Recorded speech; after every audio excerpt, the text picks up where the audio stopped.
In tonight's Political Insider, Trump versus Univision. But it could be Trump v. the Republican Party or Trump v. traditional politics.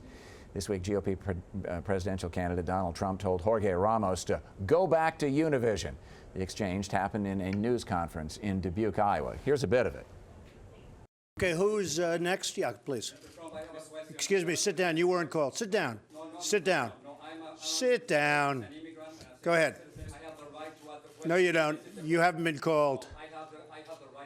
Go back to Univision. Start taking over the press conference. I can ask a question. Yes, in order. I have the right to ask a question. Okay.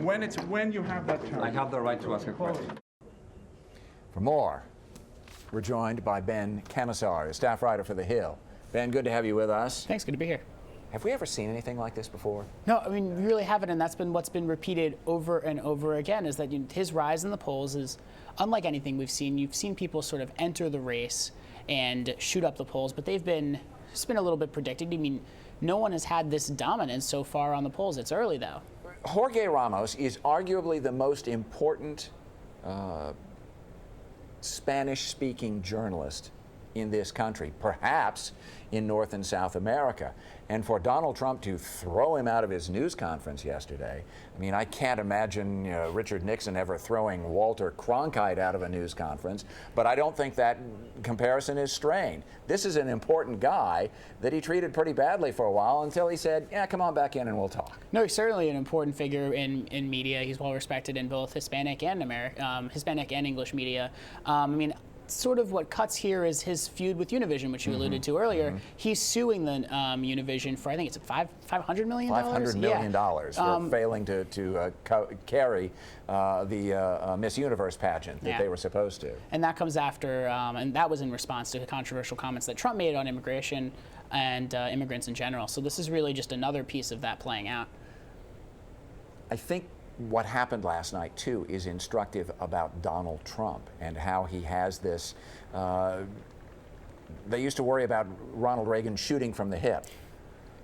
Donald Trump does that as a way of life, it seems to me, and no one seems terribly put off by it. Yeah, you might be offended at the time. So he says, yeah, he can come back in. Jorge Ramos comes back in.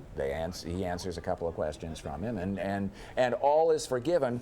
Just sort of like that. The mercurial nature of this campaign and of this candidate, nothing short of remarkable.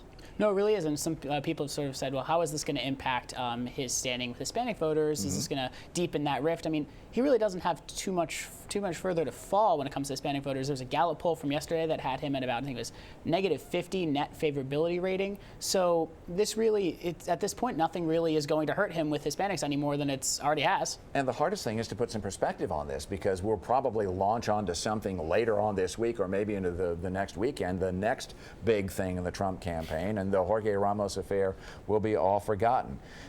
Let's talk about one of Trump's competitors, if we can, right now. Carly Fiorina wants the Republican National Committee to give her a spot on the big stage, at the grown-ups table, at the adult, or at the CNN debate that's coming up. She says the RNC is rigging the game. Why is she saying that? Well, so she more wants the RNC to step in to ensure the qualifications for the CNN debate. So basically, if you remember, she missed the cutoff to the Fox News debate. Yep. She wasn't within the top 10. Fox was using 5 most recent polls. What happened after she was in the undercard debate, she shined and her polls have shot up. She used to poll between 0 and 2%. Now she's polling within about 5%. So her supporters want her to be in this next debate. Their argument is that she's shot up, she proved herself on the lower stage, and now she should have that right. The problem being, CNN has said that it's going to use polling from about July 16th through September 10th. That captures a 3-week period. From before the debate, before her poll bounce. There are so many different pitfalls potentially here for the RNC, not the least of which is Republicans and what some people refer to as the war on women. it would be bad if you're the national committee to be seen as potentially angering the lone female in the presidential field. Well, the RNC has a fallback. Their fallback is that FEC guidelines, Federal Election Commission guidelines, don't allow them to meddle in the debate qualifications. As long as the debates are fair and they're set up, they're not privileging one candidate against the other, they can really step back and say it's up to the networks. So they've sort of pushed it onto the networks, and now it's up to the network to decide whether or not they're going to punt. So far, CNN has said we stand by what we have, and they've also noted that guidelines suggest that they shouldn't be changing these rules at the last second. But if you remember, Fox News dropped a qualification for their lower term debate, or their lower tier debate as well. So there is precedent for that happening. So it's really going to be interesting to see how this whole thing plays out and who gets on that stage. For political junkies like us, how much fun is this? It's like you've said, it is unlike anything that we've seen before, especially the rise of Trump. Uncharted territory. I think you're absolutely right about that. Ben Kamisar, reporter for The Hill, our guest. Ben, many thanks. Thanks, good to be here.